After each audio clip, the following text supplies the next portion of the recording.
ဒီတစ်ခါမှာတော့ Sarah Buff နဲ့ပတ်သက်ပြီးတော့ပြောပြပေးသွားမယ်ပေါ့နော်အဲ့တော့ Sarah Buff ကလည်းခုနက Esther Buff နဲ့အတူတူပဲသူကို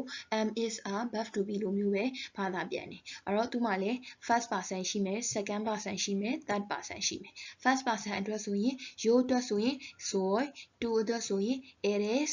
l air usted အတွက်ဆိုရင် s နဲ့တွဲသုံးပြရတယ်ဒီဘက်က nosotros အတွက်ဆိုရင် somos vosotros အတွက်ဆိုရင် sois ellos ellas ustedes အတွက်ဆိုရင် son ပေါ့နော်ဒါက third person အတွက်ဆိုလို့ရှိရင် s နဲ့ son ကိုတွဲသုံးပြရတယ်အဲ့တော့ဒီမှာဆိုလို့ရှိရင် yo estoy I am tú eres you are él es he is ella es she is usted es you are nosotros somos we are vosotros sois you are ellos son they are ellas son they are ustedes son you are ဆိုပြီးတော့ဒီလိုဘာသာပြန်တယ်အဲ့တော့သူကိုလည်းcondition 9ခုနဲ့သုံးပေးရတယ်ပေါ့နော်ခုနက Esther မှာ4ခုရှိတယ် Sarah Buff မှာကျတော့9ခုရှိတယ်